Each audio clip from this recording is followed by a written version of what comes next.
வணக்கம். இன்றைய ஜாதக பதிவில் ஒரு மனிதன் தன் வாழ்நாளில் தன்னுடைய லட்சியத்தை அடைய ஒரு சின்சியரான உழைப்பு மட்டும் போதுமா, இல்லை அந்த உழைப்போடு சேர்ந்த ஒரு அதிர்ஷ்டமும் வேண்டுமா? அதாவது சாதாரணமாக சம்பாதிக்கிறோம், சாப்பிட்றோம், தூங்குகிறோம், எந்திரிக்கிறோம், வாழ்நாள் அப்படி செத்து போயிடுறோங்கிற விஷயம் வேறு.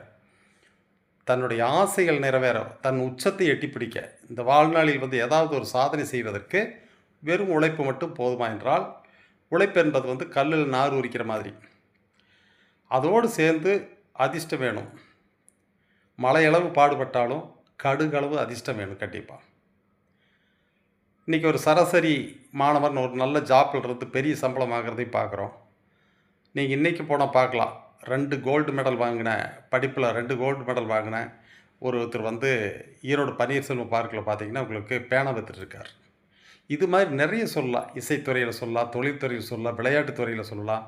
நிறைய பேர் பார்த்திங்கன்னா நல்ல டேலண்ட் இருந்து அவங்களுக்கு அந்த வாய்ப்புகள் கிடைக்காம, அதுதான் வாய்ப்புங்கிறது அதிர்ஷ்டம். என்ன முயற்சி பண்ணாலுமே அவன் இன்னுமே முயற்சி பண்ணியிருக்கணும்னு சொல்லுவான். அவன் முயற்சி பண்ணியிருப்பான், பண்ணாலும் அந்த வாய்ப்புகள் கிடைச்சா தான். அதிர்ஷ்டம் அப்படிங்கிறது சிவாஜி, அதாவது எம்ஜிஆர் மாதிரி உழைப்போடு சேர்ந்த ஒரு அதிர்ஷ்டம். அவர் உண்மையை சொன்ன படம் சிவாஜி கணேசன் மாதிரி நடிக்க முடியாது. சிவாஜி நடிப்பினுடைய பல்கலைக்கழகம். எப்படிப்பட்ட ஒரு விஷயம் நடந்தால் நடிப்பு, பார்த்தா நடிப்பு, நின்னா நடிப்பு, அவருடைய கை, அவருடைய சிகரெட் எல்லாமே நடிக்கும். ஆனால் எம்ஜிஆருக்கு நடிக்க தெரியாது. நடிப்பு அவர் ஒரு பாணியை தேர்ந்தெடுத்து நடித்தார். எம்ஜிஆர் இந்த நாட்டில் அசைக்க முடியாத சக்தியாக 12 வருஷம் இருந்தார் முதலமைச்சர்.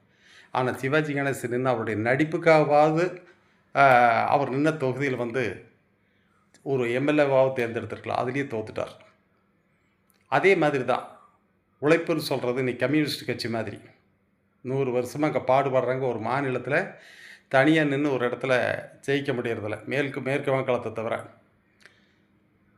அதே மாதிரி இந்த காலத்தில் அதிர்ஷ்டம்னு சொல்லிச்சுன்னா இன்றைக்கி இருக்கக்கூடிய நடிகர்கள் விஜய், இந்த மாதிரியான பிரபலமானவங்க, விஜயகாந்த், இந்த மாதிரி இருக்கிறவங்க அரசியலில் இது மாதிரி இதெல்லாம் ஒரு எக்ஸாம்பிள் சொன்னால் உங்களுக்கு புரியுங்கிறதுக்காக தான் சொல்கிறது. தொழில்துறை மற்ற எந்த துறை படிப்பாக இருந்தாலும் சரி, அதிர்ஷ்டங்கிறது இருந்தால் மட்டுமே மிகப்பெரிய வெற்றி பெற முடியும்.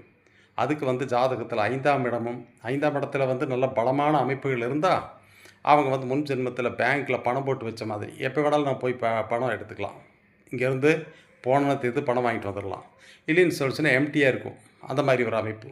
லக்கணம் 5ஆம் இடம், 9ஆம் இடம், கர்மஸ்தானம்ங்கிற 10ஆம் இடம் ஒரு மனிதனுக்கு நல்ல சிறப்பாக இருந்தால் அவங்க வாழ்க்கையில் எல்லாமே சிறப்பாக நடக்கும். சின்ன விஷயத்தை நீங்கள் தொடர்க்கான வாய்ப்புகள் இருந்தால் போதும், அது பெரிய வெற்றிகரமான விஷயத்தை கொண்டு போயிடும். ஒரு தீக்குச்சி உரைச்சி